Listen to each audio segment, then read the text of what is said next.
मैं उसके घर चीनी मांगने गई थी और वो मेरे सामने खड़ा था। सिर्फ एक तौलिया में उसके गीले बालों से पानी की बूंदें टपक रही कर नीचे कालीन पर गिर रही थी। उसकी नजरें मुझे ऐसे घूर रही थी जैसे वो चीनी नहीं बल्कि मुझे ही खा जाएगा। मैं संजना, एक शादीशुदा औरत, अपने पड़ोस के उस जवान लड़के के सामने खड़ी थी और मेरे दिल की धड़कनें काबू से बाहर थीं।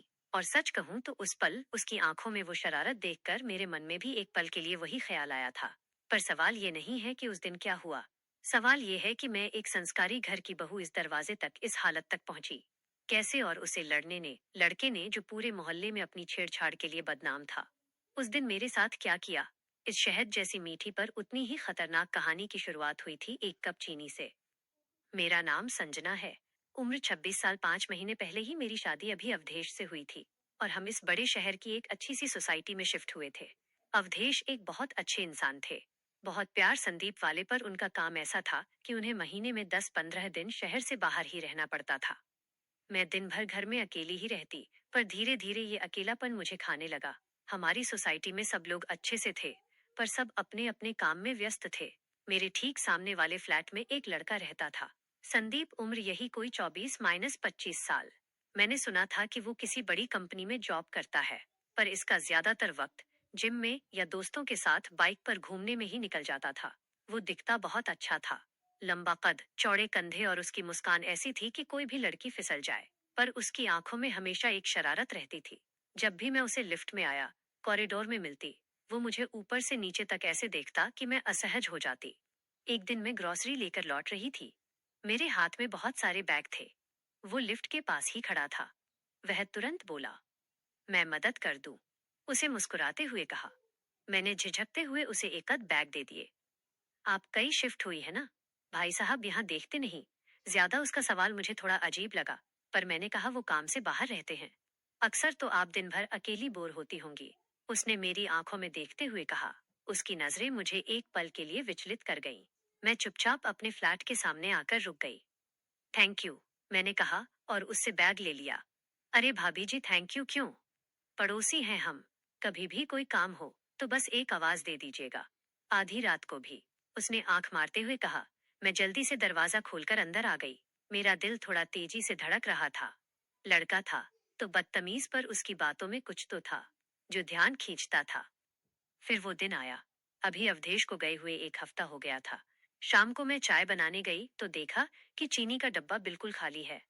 अब मैं क्या करूं? बाहर जाने का मन नहीं था। तभी मुझे करण की बात याद आई। उसने कहा था, कभी भी कोई काम हो तो बिना हिचक कह दीजिएगा। मैंने सोचा, एक कप चीनी ही तो मांगनी है, इसमें क्या हर्ज है। मैंने हिम्मत करके अपने फ्लैट का दरवाजा खोला और उसके दरवाजे की घंटी बजाई। और फिर वही हुआ जो मैंने आपको कहानी की शुरुआत में बताया। वो सिर्फ एक तौलिए में मेरे सामने खड़ा था। मैं उसे उस हालत में देखकर इतनी शर्मा गई कि मेरे मुंह से आवाज ही नहीं निकली। जी भाभी जी, कहिए, उसने अपनी गीली लटों को माथे से हटाते हुए पूछा। उसकी आवाज में एक गहरी शरारत थी।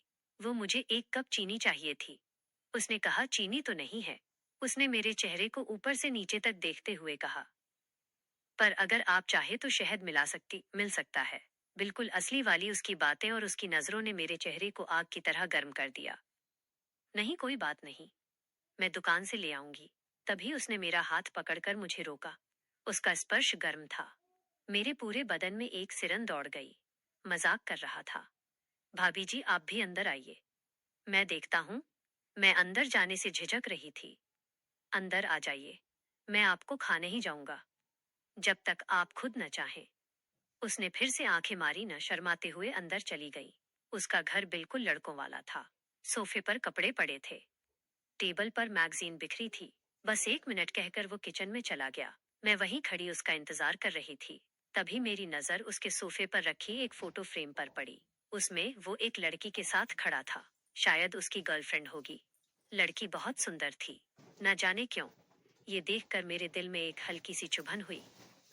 ये लीजिए, वो एक कटोरी में चीनी लेकर आया। अब उसने एक टी शर्ट पहन ली थी।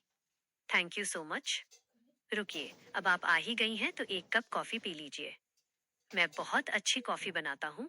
नहीं, फिर कभी ऐसे कैसे, फिर कभी आज ही बैठिए, उसने इतने हक से कहा कि मैं मना नहीं कर पाई।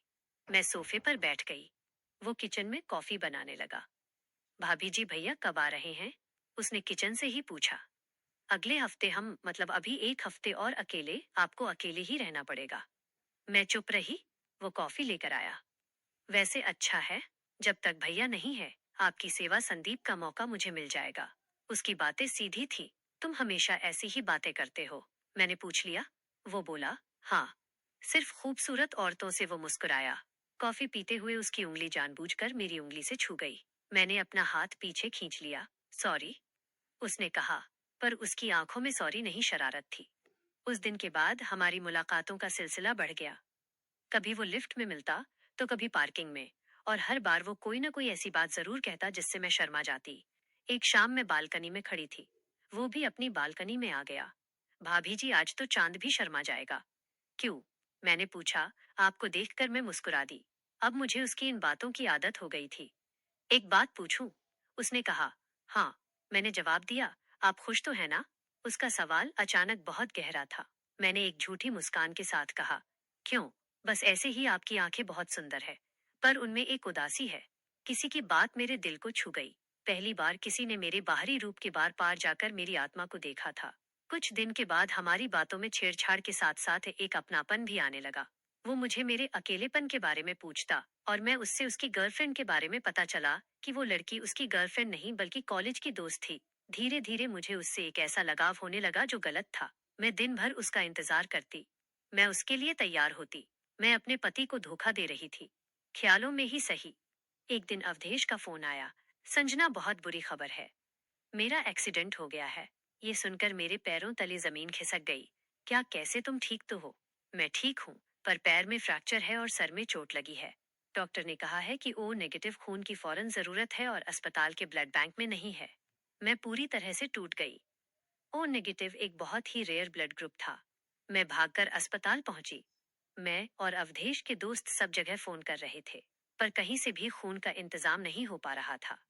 मैं आईसीयू के बाहर खड़ी रो रही थी। तभी मेरे कंधे पर किसी ने हाथ रखा। मैंने पलटकर देखा। संदीप खड़ा था। आपका सोसाइटी के ग्रुप पर मैसेज देखा। आप चिंता मत कीजिए, सब ठीक हो जाएगा। कैसे ठीक होगा संदीप? खून नहीं मिल रहा है। मेरा ब्लड ग्रुप ओ नेगेटिव है। अभी जी, भाभी जी, उसने बहुत ही शांत भाव से कहा। मैं उसे हैरान होकर देखते रह गई। वो चुपचाप अंदर गया और खून देकर आ गया। डॉक्टर ने कहा कि अब अभी अवधेश खतरे से बाहर है। मैं उसका धन्यवाद संदीप के लिए उसके पास गई। करण, मैं तुम्हारा ये एहसान कैसे? भाभी जी, उसने मेरी बात बीच में ही काट दी। पड़ोसी हैं हम और दोस्त भी हैं ना। आज उसकी आंखों में शरारत नहीं, सिर्फ और सिर्फ सम्मान और अपनापन था। मेरी आंखें भर आईं। जिस लड़के को मैं सिर्फ एक छेड़छाड़ संदीप वाला आवारा लड़का समझ रही थी, उसने आज मेरे पति की जान बचाई थी। उस दिन हॉस्पिटल में जब मैं और करण साथ बैठे थे, अवधेश के एक दोस्त ने आकर करण से पूछा, आप अवधेश के कौन हैं? करण मुस्कुराया और मेरी तरफ देखते हुए बोला, मैं इनका छोटा भाई हूँ। उसकी बात सुनकर मेरे दिल में कुछ हुआ। उस दिन के बाद सब कुछ बदल गया। करण अब भी मुझसे मिलता था, पर अब उसकी बातों में वो छेड़छाड़ नहीं थी। अब उसकी बातों में फिक्र थी, सम्मान था। वो रोज हॉस्पिटल आता, अवधेश से मिलने घर पर मेरा हाथ बटाता। अवधेश को भी वो बहुत पसंद आ गया। वो उसे अपना छोटा भाई ही मानने लगे। और मैं इस पहेली में और भी उलझ गई थी। पहले मैं उसके आकर्षण में फंसी थी, पर अब मैं उसके अच्छेपन, उसके सम्मान के जाल में फंस गई थी। मुझे उससे अब सिर्फ आकर्षण नहीं, बल्कि शायद प्यार होने लगा था। 1 महीने बाद अवधेश ठीक होकर घर आ गए। हमारे घर पर एक छोटी सी पूजा रखी गई। करण ने सारा काम संभाला। पूजा के बाद जब सब मेहमान चले गए, मैं करण को गेट तक छोड़ने गई। थैंक यू करण, हर चीज के लिए। हम दोनों कुछ देर चुप रहे। अब तो भैया भी आ गए हैं। अब आपको ये पागल पड़ोसी परेशान नहीं करेगा। वह मुस्कुराया। उसकी बात सुनकर मेरा दिल बैठ गया। तुम अब मुझसे मिलोगे नहीं? मैंने धीरे से पूछा। उसने मेरी आंखों में देखा, मिलूंगा ना, पर अब एक दोस्त की तरह और एक देवर की तरह। उसने देवर शब्द पर जोर दिया। मैं समझ गई वो मुझे हमारी सीमाएं याद दिला रहा था। एहसास हुआ कि हम कितनी आसानी से किसी के बाहरी रूप को देखकर उसे गलत समझ लेते हैं, पर असली चरित्र और मुश्किल हालातों में ही परखा जाता है। उस दिन के बाद संदीप ने अपनी शरारतें बंद कर दी, पर मेरी आंखों ने उसके लिए शरारत संदीप शुरू कर दी। मैं उसे चोरी छुपे देखती।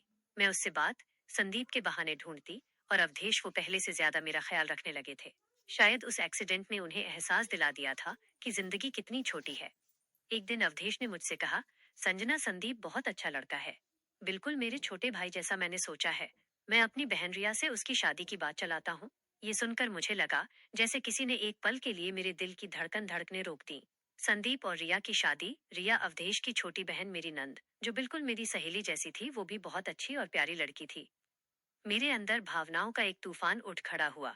एक तरफ मेरा दिल कह रहा था कि ये गलत है, करण सिर्फ मेरा है, और दूसरी तरफ मेरा दिमाग का कह रहा था कि यही सही है। करण और मेरे बीच का रिश्ता दोस्ती और सम्मान का है, और उसे वहीं रहना चाहिए। रिया उसके लिए एक परफेक्ट जीवन साथी बनेगी। हाँ, बहुत अच्छा रहेगा। मैंने अपने दिल पर पत्थर रखकर एक झूठी मुस्कान के साथ कह दिया, रिया बहुत खुश रहेगी। उसके साथ अगले दिन अवधेश ने करण के घर जाकर बात की। करण के माता पिता तो खुशी से उछल पड़े। करण भी चुपचाप रहा। उसने कोई इनकार नहीं किया। 3 महीने बाद करण और रिया की शादी हो गई। शादी में मैंने एक बड़ी बहन की तरह सारी रस्में निभाई। जब मैं रिया का कन्यादान कर रही थी तो करण मेरी तरफ ही देख रहा था। उसकी आंखों में मेरे लिए सम्मान था। करण ने कहा, धन्यवाद। अब रिया भी हमारे साथ इसी सोसाइटी में करण के फ्लैट में रहती थी। हम चारों और अनीश, करण और रिया अब एक परिवार की तरह थे। हम साथ में डिनर करते, मूवी देखने जाते। करण अब भी मेरा ख्याल रखता था, पर अब एक देवर की तरह, और मैं भी उसे डांटती थी। पर अब एक भाभी की तरह। धीरे धीरे मैंने अपने दिल को समझा लिया। मैंने अपने मन से सारे गलत ख्यालों को निकालकर फेंक दिया। मैंने देखा कि करण और रिया एक दूसरे के साथ बहुत खुश हैं, और उनकी खुशी में ही मैंने अपनी खुशी ढूंढ ली। अवधेश भी अब पहले से बहुत बदल गए थे। वो अब मेरा बहुत ख्याल रखते थे। यह कहानी पूर्ण रूप से काल्पनिक है और किसी भी वास्तविक व्यक्ति, जीवित या मृत या घटना से इसका कोई संबंध नहीं है। इसका उद्देश्य केवल पाठकों का मनोरंजन, संदीप और सामाजिक जागरूकता को बढ़ावा देना है। कहानी में वर्णित चरित्र और घटनाएं काल्पनिक है। तो दोस्तों, ये थी हमारी आज की कहानी। अगर आपको पसंद आए तो लाइक कर दें और हमारे चैनल को भी सब्सक्राइब कर लें। मिलते हैं अगली वीडियो में। तब तक के लिए धन्यवाद।